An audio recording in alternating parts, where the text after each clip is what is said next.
Welcome to Shiny New Clients, the marketing podcast that helps you attract shiny new clients to your business. We talk about social media marketing. I'll give you actionable strategies to get more clients today and the mindset that it takes to grow a business, all in 25 minutes or less. Whether you're an online business owner or have an in-person service or even a course or membership, if you've got a service-based business, this is the show you need to fill your calendar. I'm Jenna Harding, your new marketing coach, and this is Shiny New Clients. I got a text about a month ago, and it is a text that I have gotten time and time again. An old friend has started a new business, and they're reaching out to me asking what the heck they're supposed to do about this social media marketing thing for whatever their new endeavor is. I love this text. I'm happy to work for free for an old pal, and I will tell any of my old friends who reach out asking what to post on social media for their business because I love a new business. I love a fresh start. So friend, I'm here to tell you the same thing that I tell all these people who reach out to me. So actually, a few weeks ago, my friend Dave from theater school reached out, and he's so funny and he has this new passion. He's been taking all of this training for a coaching certification and he's so freaking passionate about it. And the more I actually spoke to him, the more I realized he knows what he's talking about. He's just like you. He has all the skills and all the drive and ability to help so many people. He's a leadership coach.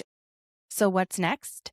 Get clients. He needs to get clients. He needs to find the people. And when he's sitting at home in his home office thinking, how am I supposed to find people to hire me for this coaching service, right? They're not in your living room next to you, but thanks to social media, it can feel like they are. You can be making content in your kitchen that gets into the palm of your ideal client's hand in seconds. That might sound corny, but it is so, so true, especially for those of us who do work from home, right?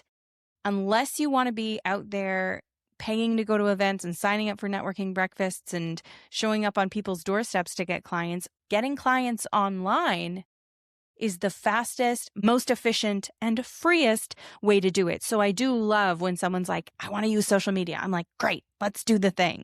And if you're new and you want to use social media and you're excited, or you know what, sometimes people aren't new to their business, but they are new to marketing it on social media. So this episode is for you. If your business is new or you're just new to the social media part of it, this is for you. Now, the first thing I want to nip in the bud is this idea that your first post needs to be anything special at all. Because people put so much pressure onto their very first post on any platform. Your first, let's say, Instagram post or TikTok post or Facebook business page post or whatever, that first post is going to be seen by so few people. You probably have 0 followers, right? So it's so few people, and you're now starting a mission to gain visibility, to get more followers, to be seen by more people. So really, it's going to be seen by the fewest people of any post ever, right? It's got the smallest audience, but for some reason, we crank the pressure dial up and we put so much pressure on the first post. I want to take the pressure off the first post. The only thing where you should feel pressure is getting that post up ASAP. It can be a photo of you. It can be a Canva graphic that says, welcome to my new business. Like, I don't care what it is. Rip the Band-Aid off. Get that first post up ASAP. Get it up. Start now. Start yesterday. Another thing going through a lot of new business owners' heads is an elaborate plan. And I hear you. I'm creative. I love a 5-part series. You know, we have all of these elaborate plans, and you might have an elaborate plan in your head for how you want to roll out your first few pieces of content. I would encourage you to simplify.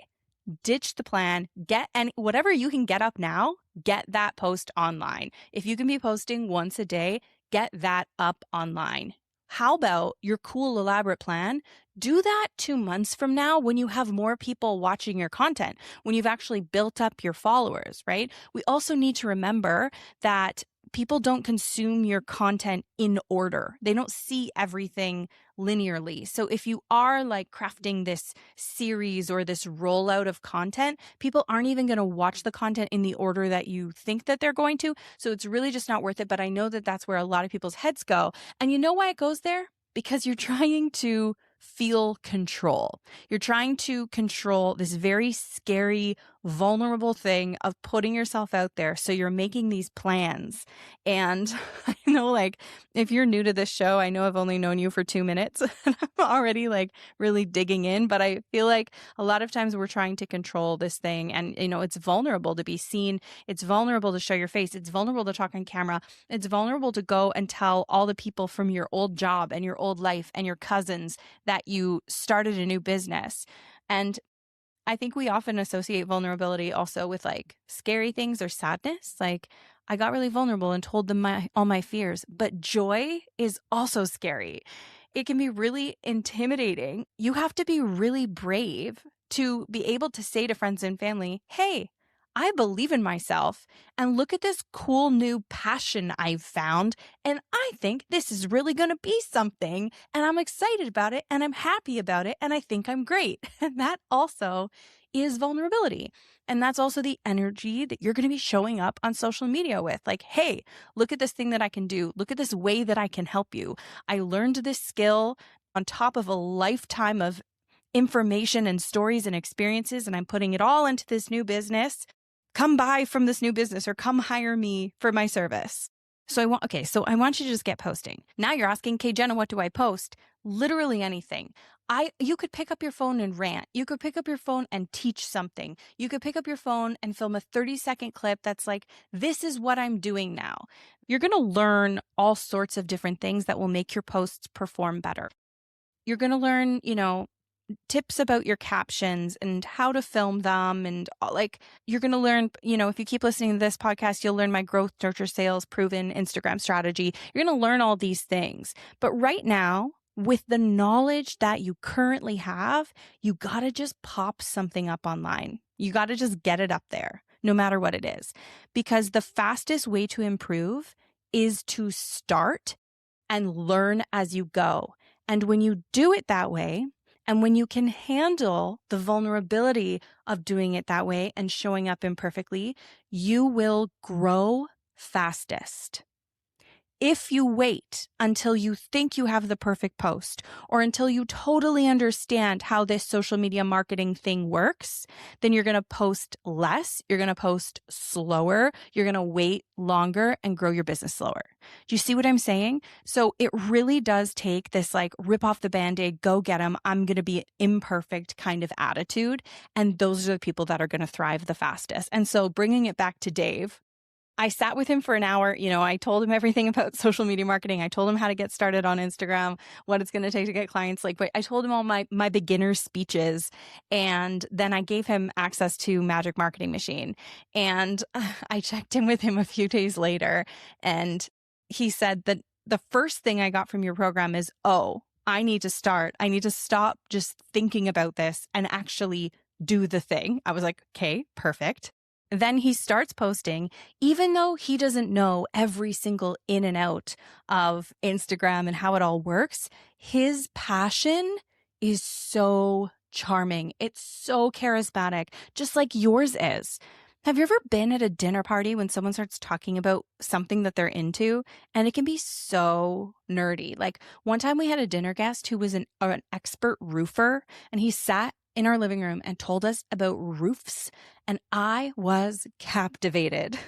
It's when you listen to someone tell a story with passion or speak about something they're into, just like you are into your new business, it's so captivating. You can really get away with a lot. You don't need to be this like expert Instagrammer to already have our attention just because of your passion. So I need to redo these texts with Dave, and he's like, admittedly, he's so funny. So he texts me out of nowhere. Okay, but I've gotten so many compliments on my social media. A friend texted me, said it was so good, and asked who was doing it for me. And I was like, yes. So then I asked him, can I screenshot this? And I offered to hide his name, but I thought that's a pretty good testimonial from someone doing my program, right? And he responded, pardon my language, bitch, use my name and handle. I want people to follow me, which I thought was hilarious. He goes, I've gone from nervous to shameless, and you can post that too. I'm like, the character arc, my God. He goes, I mean, it's been 2 weeks. He called me not having posted for his business ever. He started a fresh account. He started posting passionately. Just teaching is what he was doing. He was teaching and he was talking about the ins and outs psychologically of leadership coaching and, conflict in the workplace, because that's what he's into. Right now, he is at almost 600 followers. A lot of his reels are like 1,400, 1,000, 1,300, 1,900. He's getting discovered. New people are seeing him, and he is sticking to it. Another way that he got followers quickly, and I will give you the same advice, is once he had established his account, changed his profile picture, put his name in, and posted maybe 3 videos. It could have been 1. For you, it can be 1 or 3, whatever you want. He reached out to his network. The hardest benchmark to hit in your account is like 200 followers. Then it's a little bit easier to get to 5. It's a little bit easier to get to 1,000. Once you're at 1,000, you can grow more. Like, I've run so many accounts in so many different industries, and I always find those first few hundred followers are kind of the hardest ones to get. And that's when we really need your energy to stay up. We really need you to keep believing that this is going to work. And just remember that it has worked for hundreds of thousands of businesses before you, who were also new to Instagram and who also started at 0. So he reached out to his network. He posted on his personal page, hey, this is what I'm doing now. You can also go to your LinkedIn, go to your Facebook, go to your email list, put in your email signature to follow your account. Tell your mom, tell your friends. It's okay if that first group of followers is your pre-existing network, because those people can also be your biggest referral sources, right? If your stepsister knows that you started this new business, they might have 5 friends that they can send to you. We need to get the word out in whatever way possible. And if people follow you from your life, don't be bummed about that. Be excited. Sometimes people feel like they're not doing it right. If the people following them are people who already know them, you're doing it right. It helps get the word out. It's still really important, and it helps you hit that 200 follower hurdle and go beyond. So you've noticed right now I'm talking about Instagram a lot. That's my expertise. I help service-based business owners get clients from Instagram. That's my passion. That's my whole thing. And you don't need to start on Instagram, but let's talk about the best place for you to start. Firstly, in terms of all the social media platforms, you want to choose one only and make it one that you actually like, and make it one that helps with discoverability. So let's break that down. Firstly, you only want to choose one because you want to get really good at one and grow an audience on one before you start tripling the amount of time that you are contributing to your social media marketing by trying to be on every platform. And if you try and be on every platform at once, you're going to be only okay on all of them instead of really freaking good at one platform. So choose one. Make it one you like. Every demographic and psychographic on this planet exists as the audience on every single social media platform. There are so many people out there. There are billions of users on all the main platforms. So if you're like, yeah, my clients are businessy, I have to be on LinkedIn. No, you don't. You don't. If you like Instagram, you hate LinkedIn, be on Instagram. Those businessy people are also on Instagram. I'll give you an example. I was just at this conference in Burlington, the High Vibe Women Conference, and I sat next to this girl who worked at a startup in the marketing department for like 6 years, and she had just left and gone out on her own into entrepreneurship. And I tested one of my theories on her. So I said, hey, sometimes people come to me and their audience are people, say, at a startup. Their audience are corporate people. And so they think they need to be on LinkedIn because their audience is so corporate. And what I respond is that the individuals at that business are also on Instagram, are also on Pinterest, are also on Facebook. Sometimes they say things like, yeah, but my ideal client is the CEO of a startup, and I don't think they're wasting their time on Instagram. And to that I say, yeah, but all of the people with seats next to the throne, the other people in the office who have the CEO's ear are on Instagram. And I said, I've been saying this for years. Is it true? Like, do you agree? And she was like, oh, yes. She's like, I would be on Instagram and we would often find things that were relevant to the company or relevant to leadership, and we would bring it to them, but we found it on Instagram. So I was like, oh, good. Yeah, because I've said that for a long time, and I was due for a check-in to make sure it's true. Logically, it's true, but I was glad that she validated me. When you start a new business, there's a lot on your plate, right? You have every job in the business is on your head. You are the administrator, you are the bookkeeper, you are the owner operator, you are the big brains, you are the delivery team, you're the marketing and sales, you are everything. So if you choose a platform that you don't enjoy being on, that is the first task of the week that's going to fall off your plate accidentally because you don't actually like it. So you don't need to be as obsessed with Instagram as I am, but choose a platform that you think that you might be able to enjoy. Maybe you'll enjoy a little bit of scrolling. We can build up to enjoying creating the actual content. Choose a platform that you don't hate. I know I mentioned posting every day. I'd love to get you to a place where you're posting every day, but in honor of starting imperfectly and just getting content freaking up, post however many times you can. If you can muster twice a week, try and do twice a week and stay consistent with it. If you can do 3 times a week and stay consistent with it, even better. After you've done that for a little while, then you can come to me. We can talk about ways to speed that up, ways to speed you up, a content strategy, blah, blah, blah. We can go further, but you really need to just get the ball rolling. So a few weeks went by. I heard from Dave a little. He had a few technical questions. I helped him out. And then it was time. It was time for me to reach out and say, hey, you're killing it. Now you're being consistent, you're getting views, you're figuring out the nuts and bolts and the editing of the posts. So now it's time to talk about messaging and what you need to say to get people to buy. I said it's kind of like phase 2. Like you've been doing great at getting attention. And then our next step is to get the attention of the right people and say the thing that they need to hear to get them to buy. So that's what's in your future too. Start now. Choose a platform that you don't hate. Choose one platform to focus on. Try and get up to posting 3 times a week. Do not make the first few posts precious. Just get literally anything up, because the only way for you to get better is to start and practice and learn as you go. If you wait until you're perfect, you're going to slow yourself down, and future you is going to be like, man, I wish I would have gone for it. And take advantage of your current network. Those are your tips for getting started on social media marketing as a new business owner. I want to tell you one more thing.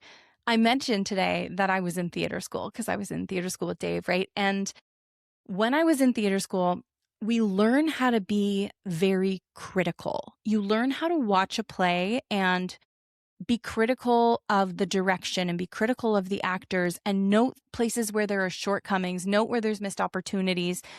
After learning so much about theater, and they actually kind of train this critical eye into you, it was hard for me to watch a show and not just tear it apart in my head. So I would watch a show. I'd bring my mom to the theater to watch a play, and I'd be walking out quietly rolling my eyes of all of the things in the play that I thought weren't good enough. All right.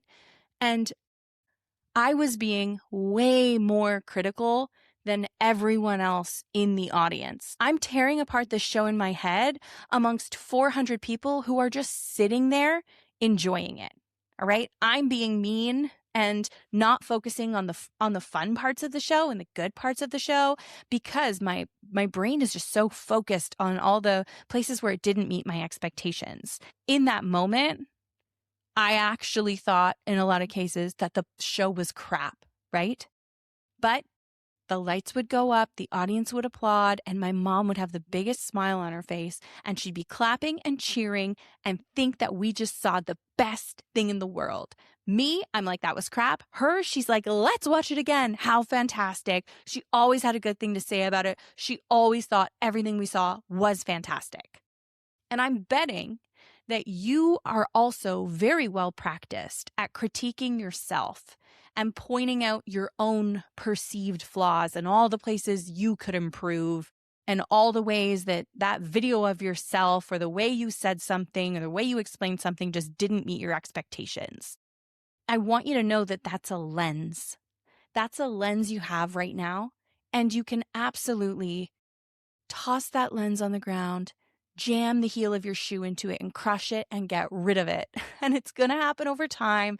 It's not going to happen overnight. But the more it happens, the better you're going to feel, the better your videos are going to be, the faster you're going to grow, and therefore the faster you're going to grow your business.